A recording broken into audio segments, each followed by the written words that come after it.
Some people apply the concept of the victim and the perpetrator to the case of infidelity. The spouse who has an affair becomes the perpetrator, and the spouse who suffers from spouse infidelity becomes the victim. Spouse infidelity is compared to a crime case, and then they focus more on compensation for the damage rather than the recovery of psychology. The victimized spouse may demand the perpetrator or the spouse in infidelity to make efforts to make up for the suffering. Unfortunately, the suffering of the victimized spouse cannot disappear no matter how hard the spouse in infidelity tries, since it is a psychological condition that operates inside the mind. The couple may eventually give up on compensation and recovery, thinking that it is impossible to solve the problem. Of course, the victimized spouse may blame the spouse in infidelity for everything that happened to them. It must be clearly understood that the victimized spouse has developed post-traumatic stress and the spouse in infidelity a psychological disorder. It is not a crime case, and you are neither a victim nor a perpetrator. The issue of infidelity cannot be resolved by compensating the damage. What you need is to restore healthy psychology and healthy marriage relationship by rebalancing your psychology inside yourself.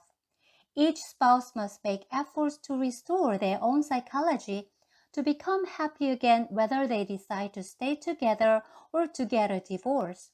No compensation will restore your psychology and relationship, but your own efforts from inside. After restoring your own psychology, you can sever the relationship if your spouse still does not want to recover his or her own psychology. You can become happy without your spouse when you restore healthy psychology, and your spouse should be able to choose what he or she wants for life.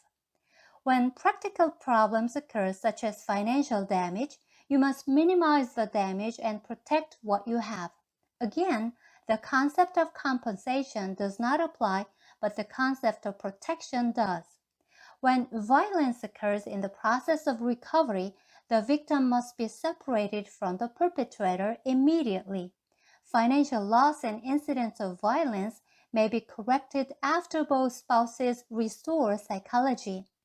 When one spouse refuses to treat his or her psychological disorder or post-traumatic stress and continues self-justification in irrational behaviors, you may have to get a divorce and live a happy life of your own separately.